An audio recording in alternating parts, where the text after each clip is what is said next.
If an A-50U was destroyed during Operation Spiderweb, which the SBU recently carried out on Russian airfields, this means that the enemy has only 2 or 3 such aircraft left.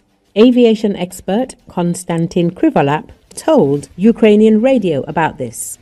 According to him, Russia has simple A-50s of the old model, which see even worse than the Su-35 radar, and there are A-50Us which see quite far and can do all the target designations.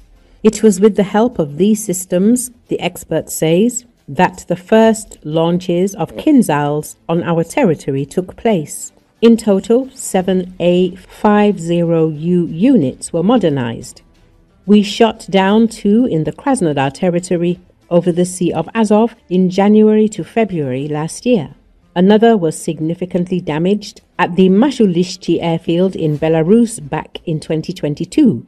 If an A-50U was destroyed now, then that's great. The Russians have no eyes now. That is, they have 2 or 3 aircraft left, Krivolap noted. They are targets of the Ukrainian army. Krivolap noted that recently the A-50U can be seen very rarely because they do not understand how many S-200 missiles we have left, saying this missile, as we have shown, is capable of striking at 300 kilometers. This is exactly the range that the A-50U can see. In addition, Krivolap commented on the Ukrainian Armed Forces strike on the Russian Savas-Leka airfield on the night of June the 8th, where a MiG-31 and an Su-30 or Su-34 were hit. The Su-30 and Su-34 have very similar contours when viewed from above. They have similar wings next to the cockpit.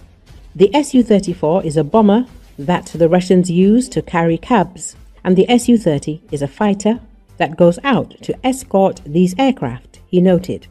According to Krivolap, it is very important that the MiG-31K was hit, meaning that the Russians now have 1 less Kinzhal carrier. We destroyed 34% of strategic aviation with the help of wedding drones and another 18% of the ability to carry Kinzhals. These aircraft are no longer produced, the aviation expert said. As reported earlier, the General Staff announced the exact losses of the Russian Federation during the Special Operation Web. According to its data, the Defense Forces destroyed 41 enemy aircraft, including strategic bombers and other types of combat aircraft. The Ukrainian Armed Forces also recently struck the Savas-Leka airfield in Russia. As the General Staff stated, the occupiers use these airfields to strike Ukrainian territory. It is from this military facility that MiG-31K fighters, which carry the Kinzhal aeroballistic missiles, take off. According to preliminary information, 2 enemy aircraft were hit, probably MiG-31 and Su-30/34 aircraft.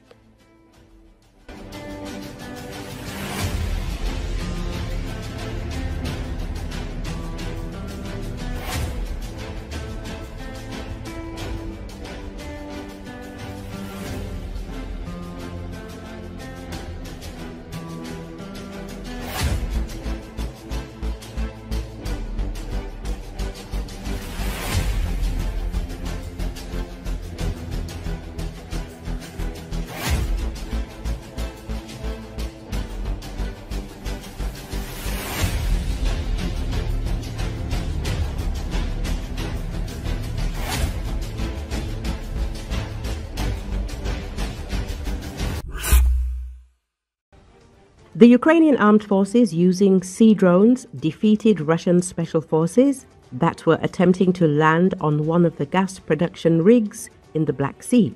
ZWAR correspondent Vladimir Romanov writes about this, complaining that the occupiers became a target. Like in a shooting gallery, the enemy had practically nowhere to hide in the open sea.